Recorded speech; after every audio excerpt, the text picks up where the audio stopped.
sometimes it melts my brain to wear this mask. It's not good. No, it's kind of weird, man, that we live in a world. It's just weird that we live in this world, because really we should be dead like 10 years ago. Anyway, we're fat.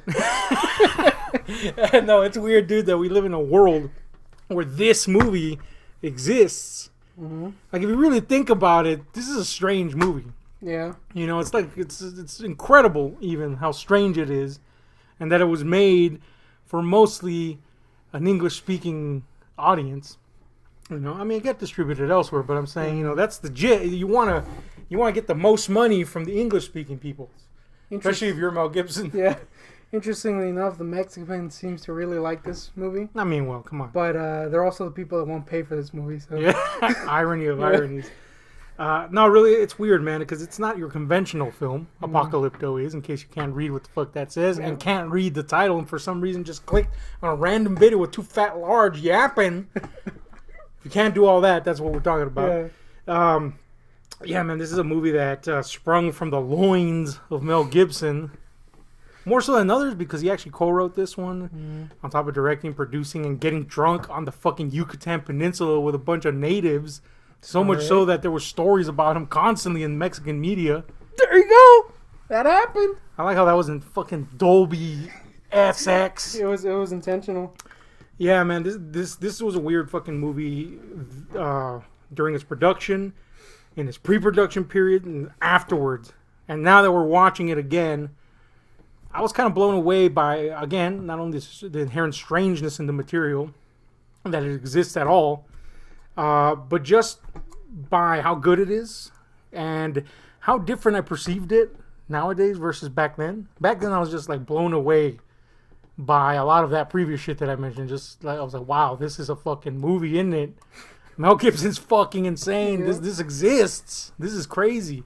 And I thought it was cool, and there's a lot of stuff in here that a young mind would be like, yeah, it's fucking cool. Yeah. But seeing it this go around, I don't know about you, but there was like parts of this are like kind of like heart-wrenchingly tragic. Like there's a specific portion in the movie where I almost even shed a little tear. I was like, damn, that's kind of fucking sad, man. Yeah, I mean, there's sad moments before that, but I'll get into that right now. But there's one moment I was like, ooh, that hurts. That hurts.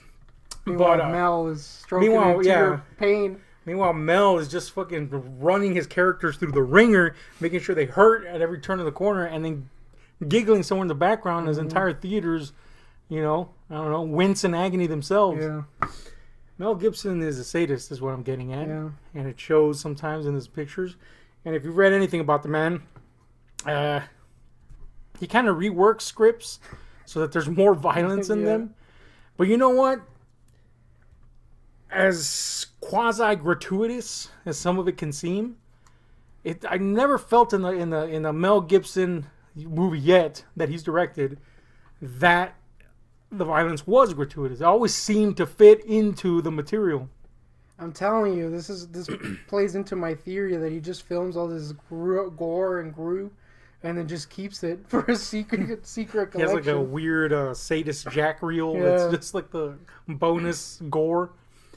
He does. It's a fact. I'm not saying that as a hypothetical, but yeah, man. This movie is what would you describe the genre of this movie besides like a pseudo historical action drama? I guess. I don't know. I guess that would be the best way to describe it, right? Adventure-y. There's an adventure quality to it. Natives. A lot of people kind of ride on this fucking thing because there's a lot of anachronisms. There's a lot of pseudo history. So they, kind of take that, Mel Gibson's a target because he's such a controversial figure. So they take that and they lob it as a criticism. I don't think he was going for historical accuracy. Any cursory glance at any of his previous historical epics will tell you that that's probably not what he was going for. He was going for a lot of blood though, which he got. But, they also, I even had a discussion with this is why I chose to watch this one today. I had a discussion with a person recently that was hell-bent on this being Mel Gibson's way of, again, making the white guy the hero. The Christianization of this savage nation was the ultimate, salvation. at the same time as being a portent of how vile and disgusting they had gotten and all that stuff. And I'm sure that's probably a part of what Mel Gibson threw in there because he's a weird guy like that. But I think the major fucking thing that I saw this time is that this is really a movie about him and his co-writer, presumably. Who knows how much of his part stayed in the script, railing against vile and decadent civilization, not so much the savagery of the old world, which is what a lot of people think. Oh, he's Mel, so he probably hates. You gotta remember, this is the guy that was drinking with natives and having fun with them, cavorting. He clearly loves them. Something, he's clearly not hating entirely. Yeah. Although his pappy does hate Jewish people, apparently. That's a thing. But anyway, there's reasons for everybody to think that he was saying at the end of this movie, those savages had it coming. And there's even elements in the movie, the omen, the portents of the destruction of civilization. The beginning gives you a hint there with that quote about how civilizations really tend to open the door to their own destructions by first destroying themselves from within. There's a lot of hints at him saying something about these savage civilizations, quote unquote savage civilizations. But really what I saw this go around was, this like anti-decadent civilization angle and a kind of like a pro-nature angle as well, running concurrent to it. There's a lot of like parallel symbolism going on when our main hero escapes from his Mayan captors and goes back into the forest and actually starts embodying the prophecy that was said about him. I don't know if you noticed, but nature is what's killing his foes up until the moment where he literally embodies the rebirth from the mud. Then he applies nature to apply his to take care of his his foes. He's got a bunch of hoes.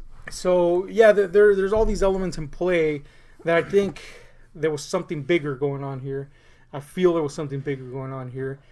For sure, he's railing against the idea of decadent civilization, which, in this case is represented by, the Mayan culture, which had resorted to feeding off its own populace to kind of keep the wheels of their ideology moving, their cities, what's running the core of that city. So, that goes hand in hand with, you could apply this to any civilization. When we start using our people as fodder to feed our politics, to feed our beliefs, then we got a problem. So I think it applies to the fall of any civilization. It just so happens that he made it about this particular thing. I don't think we should condemn Mel, even though for some things we should. Because I think he's condemning something. He's saying something bigger.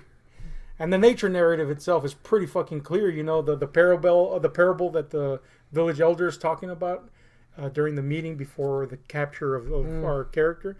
It lays it out pretty straight. If the fucking beginning quote didn't, he's talking about humans always wanting more. Yeah. So those white settlers, explorers that came in, they were embodying the very thing that this Mayan culture had reached. Yeah. The Mayan culture had reached a height of civilization. It's more like circle. Yeah, exactly, man. Yeah, exactly. The Mayan culture had reached a height of civilization so strong and powerful that they had stolen all of the resources of the earth and were trying to appease their gods by feeding them flesh. Well, these white explorers were coming and they were doing the same thing. They were starting the circle all over again. They were looking for more. And now we could say that we're now living in this culture. We don't see ourselves as savages. That's the thing. It's really like a clever little fucking thing there, a little narrative, I thought. But anyway, I sure as hell didn't notice it the first time I saw it. I'm inclined to say that it was more a happy accident because Mel's insane. There is that. Or maybe his co-writer. Yeah, that's what I'm saying. I don't know if his co-writer was responsible for that, especially the nature narrative. But it's certainly there. Yeah. What's clear is that it's there. And going by what Joe Esterhaus talked about how his work with Mel went, I'm willing to bet it was his co-writer. Because according to Joe Esterhaus, he liked all the scripts that he turned in. This was when he was working with a project that never got off called The Maccabees. He liked all the scripts that he turned in. He would just add blood and violence to them. Like, oh, this is great, but it needs more blood and gore. Let's He's put like, this "Dude, here and that here. It's not. Which, look, let's face it, the guy has an eye for making that work on screen. Yeah. So, I mean, I ain't hating either. So, either somebody snuck a sly one on Mel Gibson, Yeah. or, he was aware of that. Either way, I think this movie is a fucking classic. Mm. What's your take on it? It's all right. I liked it. Is that like just a spin on your normal? I Yeah. liked it. I'm trying to expand my repertoire. I guess. Yeah, it's not working because Nope. now it just seems like condescending. Like, Yeah. it's a piece of shit. It's a Mel movie. Yeah, man. A very unconventional flick. I think it's gorgeous. Yeah, it's a weird movie. It's weird, dude. It really follows no direct structure. Like you said, there's adventure elements, sure. There's historical elements, of course. It's strange, man. Like there's parts of this movie that feel like an experience more than the movie. Yeah. Like when they're captured and taken into the city, it reminded me kind of like when Noah, my boy Russell Crowe, goes. You just want to bring in Russ. Yeah, goes into the cities of men in the movie Noah. And he's disgusted by what he sees. You kind of get that that onslaught of like, what the fuck? And even though we've seen worse shit in our modern cities, it's like you feel what these characters feel. It's again more of an experience. It's such a strange conglomerate of elements. I think there is kind of like a pro and a con to saying that because it's so weirdly, it doesn't follow a conventional structure. At times it does feel a bit long. Like some scenes are like, man, it's really indulging in this a little too much, a little too long, But it never gets like boring or anything. It's just like an example of one, just so I could know what you're talking about. Like when they capture the people and that entire like bit of the movie is like, most of the movie basically, and it just feels like, man, they're really taking their time to get there, aren't they? Or like that when they're just showing the city and it just kind of goes on for a while, But I think it's just because of how weirdly structured the movie is. You don't really get like a relief from what's going on until the end half, where it becomes more clear and there's more of a end goal to the character, I guess, the main character. So just especially for me, since I had forgotten this movie, like I saw when I was like a fetus, it was kind of like the structure was a little odd because I was kind of confused, like where's this going for a while, and then even though I had already seen it, and then once you kind of get to a certain point, it becomes more of a standard structure, I guess, and that's kind of at that point you're kind of like, oh, okay, it's kind of. Yeah, it's definitely not, because of that unconventional approach, it's definitely not going to be a movie that a lot of people are, wild about. Yeah. Me personally, I don't know about you, I enjoyed that aspect because it got me familiar with the characters, which is hard to do because these characters culturally have nothing in common with us. So that they indulge so long in their activities and their culture before that was, intruded upon by, the invaders, if you will, the Mayan invaders. Not only did it add substance to them that we needed, because again, there has to be similar ground. We saw, in other words, in introducing us to this different culture, we saw that they were people just like us, that they laughed at things that we laugh at, that they cared about family, that they had similar values to us.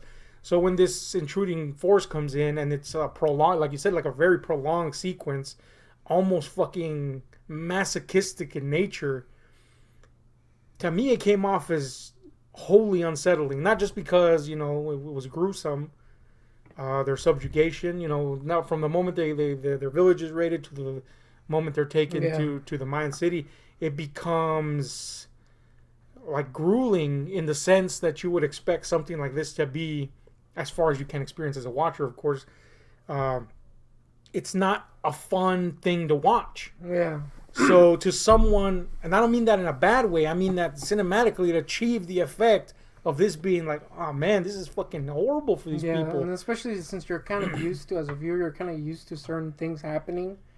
You know, certain little bits of hope thrown in there. Exactly. Like, oh, that's gonna happen. It's pretty fucking they dreary. don't really do any of that, so you're kind of like, this is a thing that's happening. Yeah. You know, especially with the characters that you kind of grow to get attached to. Nope, they just get killed. Which brings me to this fucking part, dude. Okay, our main character is Jaguar Paw, and I gotta say he's a fucking awesome main character. We'll talk more about him. But there's, you know, I guess he would be like maybe the secondary character on the good guys side, I guess, you know. And I forgot his name, man. You know, I'm trying to remember, but I can't. Dinga? Yeah, Ding guy. Burning Ding? Burning Dick. His name, yeah, I think that's what they called him. Yeah. Yeah, there's a character, you know, that's kind of like a slight comic relief as far as this movie goes. Don't get me wrong, he's not like pratfalling over here. That whole Stooges routine they went into was pretty cool. Yeah, I don't know where they got that hammer from. It was pretty weird. But there's a slight comic relief character, again, in terms of this movie. And, yeah, he kind of endears himself to the viewing audience. At least I thought so. And he's probably the character that most gets across that these are just people, just like us, you know? So he humanizes this tribe. And one of the characteristics of his character is that he can't impregnate his wife, which in this culture is like a big deal. Like, you're useless if you don't impregnate your wife. So his mother-in-law is ragging on him the whole time, right? After they're captured and they're all taken to the Mayan city, the women are sold off to slavery, and his mother is found to be useless, something she accused him of being useless because he couldn't impregnate her daughter. And she is let go. She's not even killed or disposed of. She's literally just let go. And he is being basically herded to his death. And that, dude, that was that was a good scene. Holy shit. That scene, it's not that it escaped me. I obviously knew what was going on when I first saw it. But the impact of that was like completely different this go around. I was like, damn, that is fucking sad.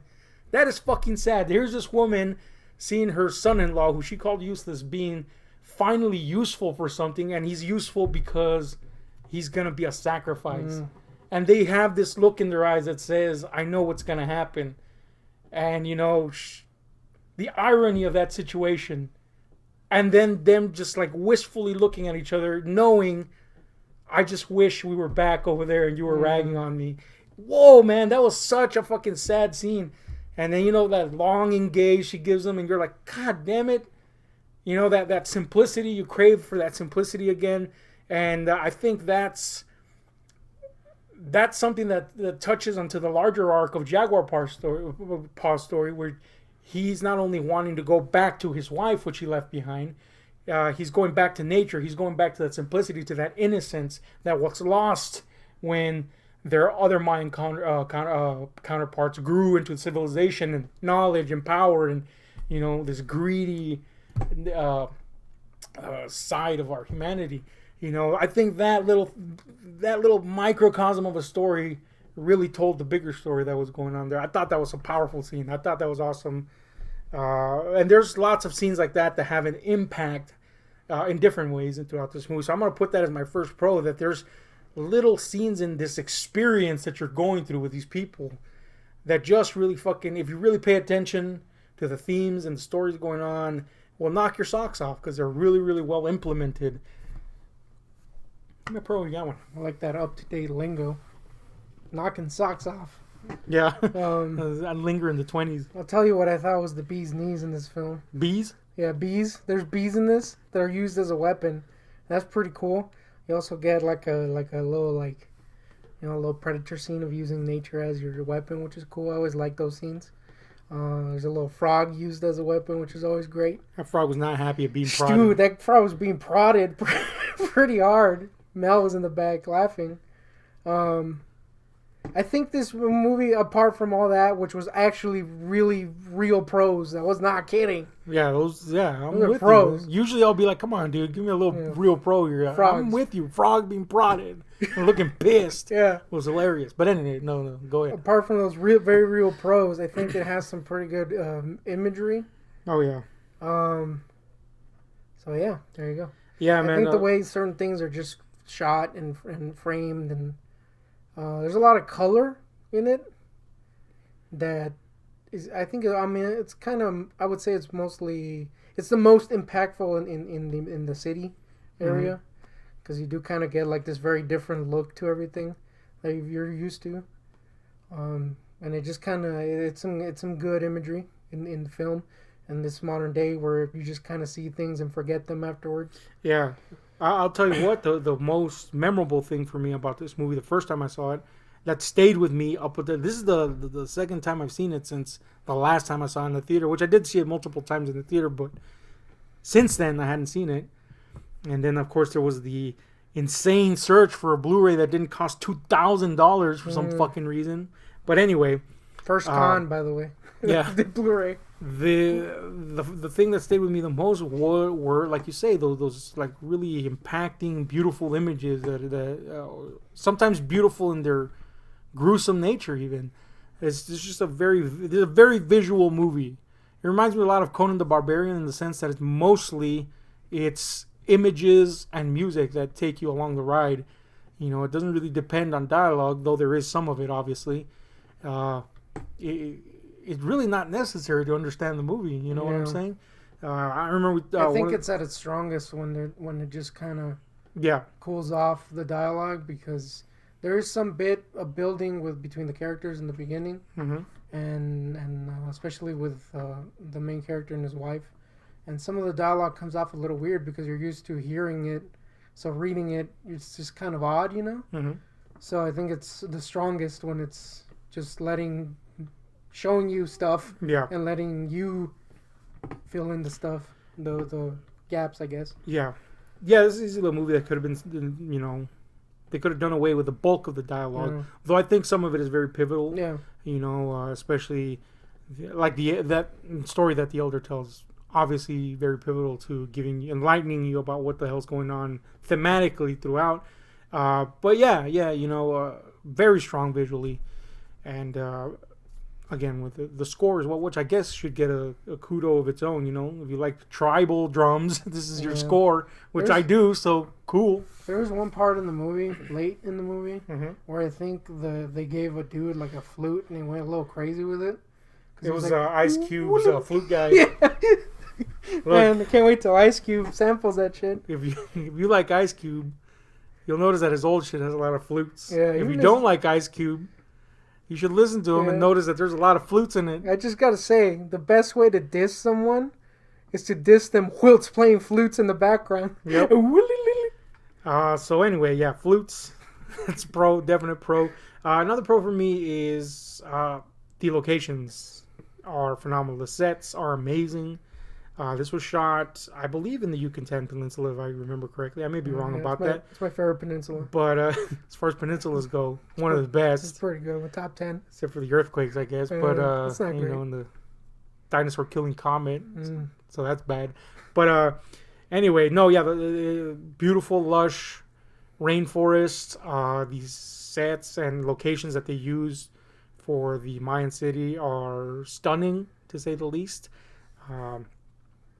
Every outfit in this looks genuine, you know? Yeah. I mean, there's not I'm sure 1,000 historical fucking aficionados would Neil deGrasse would jump on you. Yeah, like, well, if he was a historian, he'd be like, well, that's the wrong fucking loincloth. Yeah. Look, those fucking strings were going up buttholes.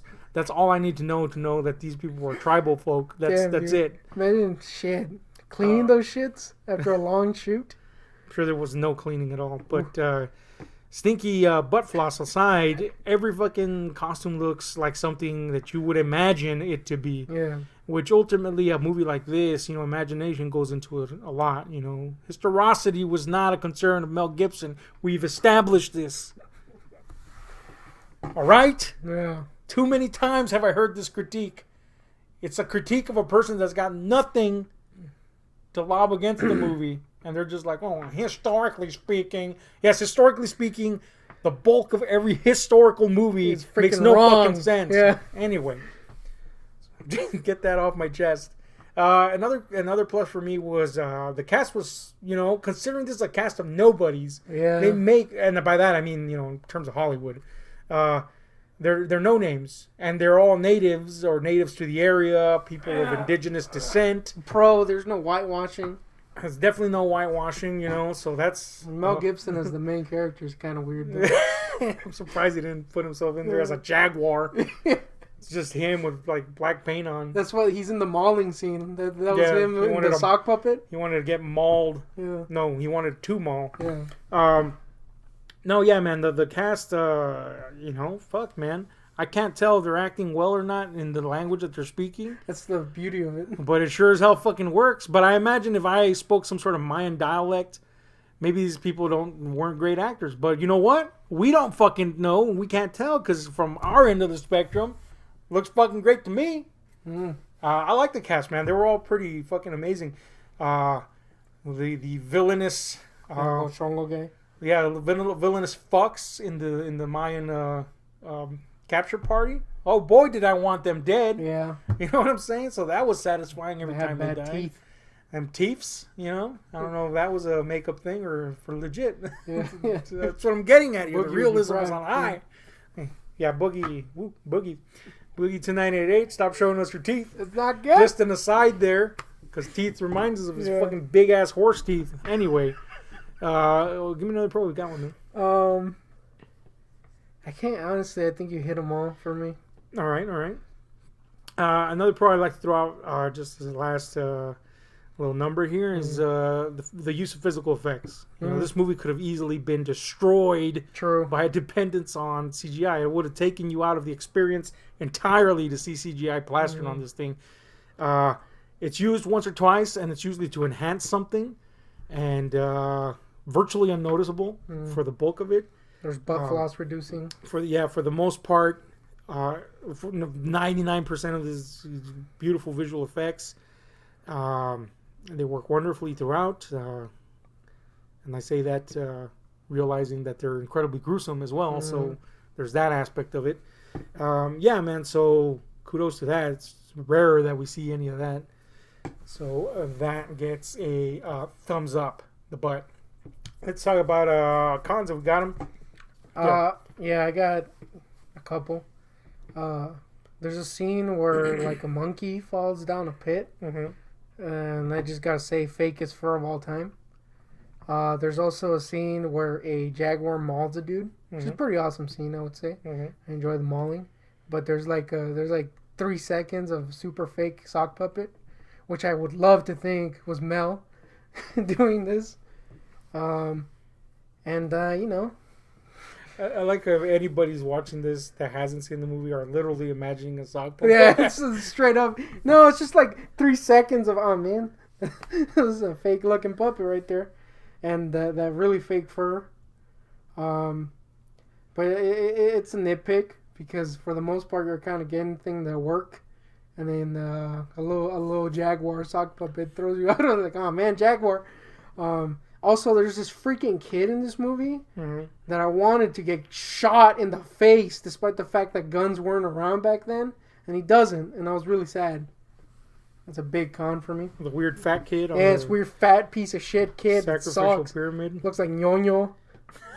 This is a criticism that's, I guess, not valid, is what I'll say. But okay, we'll go with that. I wanted him to die, man. Yeah, he did look annoying as shit. But I mean, he was supposed to look annoying as shit, right? Yeah. Supposed to be the so I guess it was entitled little fat kid of the rich emperor. I guess it was good for what it was going for, but what it was going for was pissing me off. So there you go. If I had to throw out a con, I'd have one, and it's that despite how amazing this movie is, it does feel a little overindulgent at times in terms of the violence.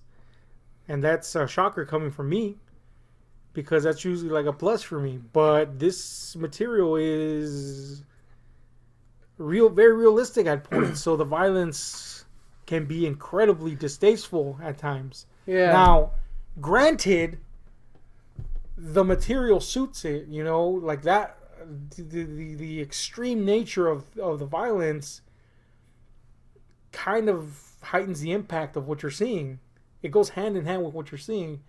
At the same time, I wonder, could we have achieved the same thing with a little bit less of that? I think maybe not. I don't know. Either way, it's like a pro and a con. Like, yeah, it heightens so much of the emotional investment in the characters, but at the same time, it's like, whoa, man, chill out, Mel. I think if they had kind of like held back a little more until they get to, the city, Mm-hmm. and then just show everything. It would have been a little bit more of an impact because you wouldn't have been desensitized to the violence. You know what I mean? Whereas how it is now, you're kind of like, well, there's violence throughout, and then you get there and it's like, oh, it's more violence. All right, and then jaguars eating faces. I don't think it had that same effect on me. I get what you're saying. Don't get me wrong. I think it had the impact throughout, but it wasn't the same type of impact. If you get what I'm getting at. At first, it was like a faceless impact. Like, this is grisly, horrible violence visited upon these people. These virtual innocents, if you will. And then it evolved into, this is sadistic, almost fucking, I don't know, like inexplicable violence. Like, almost like revolting in the sense that it fits a purpose. It fits a religious purpose. It fits a societal purpose. It fits a mystical and superstitious purpose for these people. So it becomes revolting, which again, it fits hand in hand with what the thing is telling you about civilization, about our tendency to make excuses for things if they just grease the wheels of our society. So I find it hard to say it's a con because it fits with the narrative so well, but it is fucking like, I guess I just got attached to the character so much that I was like, oh man, these people are suffering. Let them stop suffering. So yeah, it's kind of like a pro con for me. But anyway, give me another con if you got one, man. I got another minor nitpicky con, which are the best cons. Is this going to be fur related too? It's not fur related, but it is hideous baby related. There's a baby that gets shot out of a vag underwater in this movie. And you're kind of like immersed, throughout because it's got really good effects, except for that fur. And then you get this like really hideous baby face. You're like, dude, that freaking face is bigger than the body. Whoever made that freaking baby puppet sucks. Looked like ortho. It's a little baby. It was not a fat ass head. It was a bad looking baby. And then once they got out, it was clearly just like a human baby. And you're like, that's not the same baby. I mean, it was clean by then. Yeah, I guess, but his head was the same face, unlike you claimed. It's not the same dude. face. Head was bigger than me. What I think they did is, I think that this is one of the few instances where they used CGI. I think they put like a face on it? The baby's face on the actual. Obviously, they couldn't immerse an actual baby to a pool of water. Although Mel would definitely. They stopped him. Even in the Yucatan Peninsula, they were like, dude, you gotta stop. It's not copacetic with our worldview here, man. Anyway. So I guess that's why it looked weird. I don't know. It was a really big head, though. Again, this is a weird little nitpicky. But anyway, you got any serious cons that are not baby or fur related? Look, these are very serious cons. Damn you. I think. No, I think the biggest one would be like, this is not for everyone, and structure-wise, it can be off-putting, just because of how it doesn't really concern itself with being a movie. You know what I mean? Mm-hmm. It's more like just showing you stuff. So I could see that being a con to someone. Ultimately, I didn't really find it to be a con, not as big as Hideous Baby and Fur. So I guess I don't really have that many cons, except for those hideous babies and furs. So let's give our final thoughts and final score on this on a scale of 1 to 10. Give it to me. I'd say this is on a scale of 1 to 10, and I'll always put the disclaimer, or most of the time I put the disclaimer, that this is in comparison to its peers. This movie has no peers. There's not a lot of movies like this. If there are movies like this, it's like, well, this little element is shared by... There's not a movie that's entirely like this. So I guess on its own, on a scale of 1 to 10, final thoughts, give it to me. If you enjoyed the scene in Passion of the Christ where they're just kind of walking Jesus and it's painful, this is pretty much the whole movie.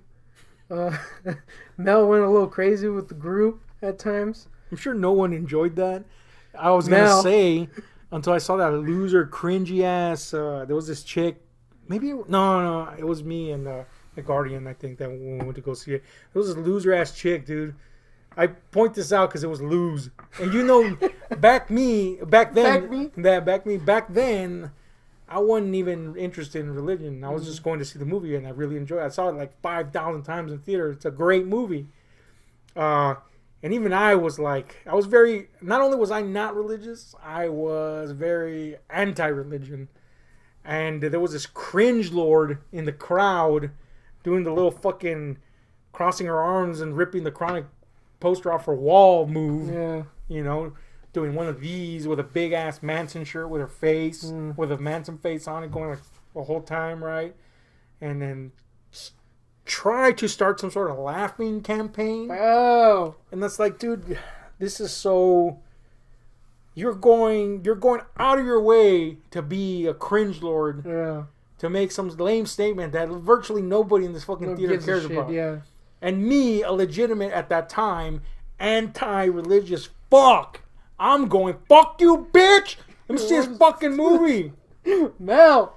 Anyway, cringe as fuck. I'm sorry. I had to just bring that in because I was like, dude, it just rushed to my fucking my fucking mind grapes. Yeah, you had to juice them. Dude, you had to juice those grapes. Juice the mind grapes. But anyway, I'm sorry. Go ahead. So yeah, if you like human juice, this is your movie. It's not for everyone. I can't recommend it for everyone, but it's an interesting film. If you're just kind of in for the visuals, then you'll probably get something out of it. If you're willing to look deeper into it, you'll probably get something out of it. If you like fake ass fur, you'll definitely get something out of it. So it's a movie. I liked it. I wouldn't say it's a fun movie to watch. It's not going to be one I pop in daily and rock out to some fools getting their hearts ripped out or anything. But you know, it's a good movie, so I'll give it like an 8. Yeah. This is an experience of a movie, you know, and I've described a few movies like that. Another one would be Texas Chainsaw Massacre. Mm-hmm. You know, it's not so much about the narrative, though there is plenty to chew on there if you want to indulge in it. Like I said, this viewing, that was my goal. See the theme, see the bigger picture. And I got tons of it out of there. I was actually kind of surprised by how substantive the movie is. So that just took it to another level for me. Where I already liked it, now I kind of fucking love it even more than I did. Visually, like he said, it is stunning to watch. It is amazingly stunning to watch. This is like if National Geographic made a documentary but showed you all the fucked up parts. Yeah. Not the parts that made you go, I want to go to the Serengeti. You know, but the part where the lion mauls your balls off. And it had slightly less hideous tits. Yeah, them titties was fucked. In the National Geographic segment, not in this one. There's some pretty good titties in this. Yeah, I'm just gonna say. right. I mean, you know, when you expect a tribal titty to be hanging 20 feet to the ground. Point. That's right. Somehow 20 feet into the ground. You know, these are pretty perky titties. I'm just saying. But that's not a concern because you're not like looking at objectifying anybody here. Yeah. You know, which brings me to this next point. Yeah, the characters are very endearing. The ones that are supposed to be anyway. And your villains, oh boy, do you hate them. I think this movie touches on a lot of subjects that make people uncomfortable. Mm-hmm. And like he said, it's not a movie that most would be willing to watch on repeat unless they're cringe lords or sadistic or Mel Gibson, which I'm sure he watches on repeat. That being said, it is quite the film. I really enjoyed this, and I'll give it a solid 9.5. Man, this is a movie that whenever we do watch it again, I want you to pay particular attention to the thematics, because it really did change my perspective quite a fucking bit. You know, I went from viewing it this way to just fucking 180ing on it. It was pretty fucking unique, man. Which I've been doing with a lot of movies, trying to see if my perspective changed. This is one of them where I was like, whoa, this is a different experience. It's time to rewatch Teenage Mutant Ninja Turtles then. Michael Bay one. Yeah. A 180 from this is crap to this is a big ass mojon. Yeah, Ginger Dead Man. I do want to say that if you like Mortal Kombat, you get Kotal Khan in this movie, so there you go. That's kind of interesting. Only he looks more like a fucking Theo. Theo? Yeah, you know, fucking Mario Armada up in that bitch. But anyway, check this movie out if you haven't already. It is... don't try to get the DVD, because... No, you can get the DVD relatively cheap. Or the Blu-ray, I mean. Don't try to get the Blu-ray, because motherfucker... I wanted to get the Blu-ray because this is a movie that deserves a Blu-ray. Yeah. And by the way, the transfer is great because it still maintains the film look while giving you a very clear picture, which is the perfect balance for me. You know, when you still get that look of unmistakable look of film. Cool. But Yes, man. For some fucking reason, this thing's selling for insane prices online for the Blu-ray. And then morons will gloat about paying $400 for a copy. Yeah. I didn't pay $400. Nope. I got 5 you Blu-rays. bamboozled. Yeah, I got 5 Blu-rays for $10. I bamboozled. I got other Blu-rays just so that he wouldn't know that I just wanted this one. Yeah. Even though the other ones I got were pretty damn good. I didn't have them. Batman trilogy from Nolan. Yeah. Yay. You know, that's a win, yeah. etc. I don't even know what the fuck else I got because I was like, I'm getting that, and I'm not letting him know that I'm willing to drive across the fucking city globe to go get this shit. Just one fucking Blu-ray for $1 stinky practically. Because then he'd be like, all right, I'm going to charge him more. I'm going to look this up. But anyway, for some fucking reason, this thing's super expensive. Less than $3. Hang up. Anyway, that's it for now, folks. Hit like, share, subscribe, those notification buttons. Make sure to check out our other channel, $10 Slimer. In the meantime, we're out.